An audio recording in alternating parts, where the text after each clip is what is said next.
ایک دور دراز کے گاؤں میں ایک عقلمند کسان رہتا تھا جس کا نام رشید تھا۔ رشید محنتی اور دیانتدار تھا اور اپنی زمین پر دن رات کام کرتا تھا۔ وہ اپنے گاؤں میں اپنی ایمانداری اور محنت کے لیے مشہور تھا، لیکن اس کی زمین پر اگائی جانے والی فصل ہمیشہ کمزور رہتی تھی کیونکہ زمین سخت اور بے جان ہو چکی تھی۔ ایک دن رشید کو ایک بزرگ شخص سے ملاقات ہوئی جو گاؤں میں ایک مسافر کی حیثیت سے آیا تھا۔ اس بزرگ نے رشید کی محنت کو سراہا اور کہا، بیٹا، تمہاری زمین کو طاقتور اور زرخیز بنانے کے لیے تمہیں کوئی نیا طریقہ اپنانا ہوگا۔ ہر مشکل کا کوئی نہ کوئی حل ہوتا ہے، تمہیں صرف اسے تلاش کرنا ہے۔ رشید نے بزرگ کی بات پر غور کیا اور فیصلہ کیا کہ وہ کچھ نیا کرے گا، لیکن اسے نہیں معلوم تھا کہ کیا کرے۔ اگلے دن رشید نے بازار سے کچھ نئے قسم کے بیج خریدے جو بہت قیمتی تھے۔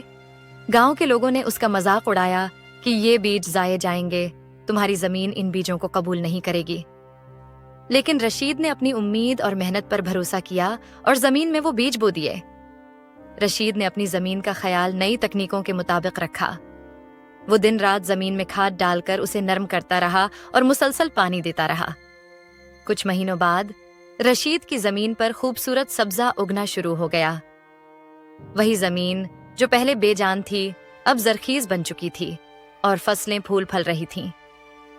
گاؤں کے لوگوں کو حیرانی ہوئی اور وہ رشید کے پاس آ کر پوچھنے لگے، تم نے یہ کیسے کیا؟ رشید نے مسکراتے ہوئے کہا، یہ محنت، صبر اور نئے طریقوں کو اپنانے کا نتیجہ ہے۔ اگر ہم پرانی روایات سے ہٹ کر نئی راہیں اپنائیں تو کامیابی مل سکتی ہے۔ رشید کی فصل اتنی عمدہ تھی کہ پورے گاؤں کو فائدہ ہوا۔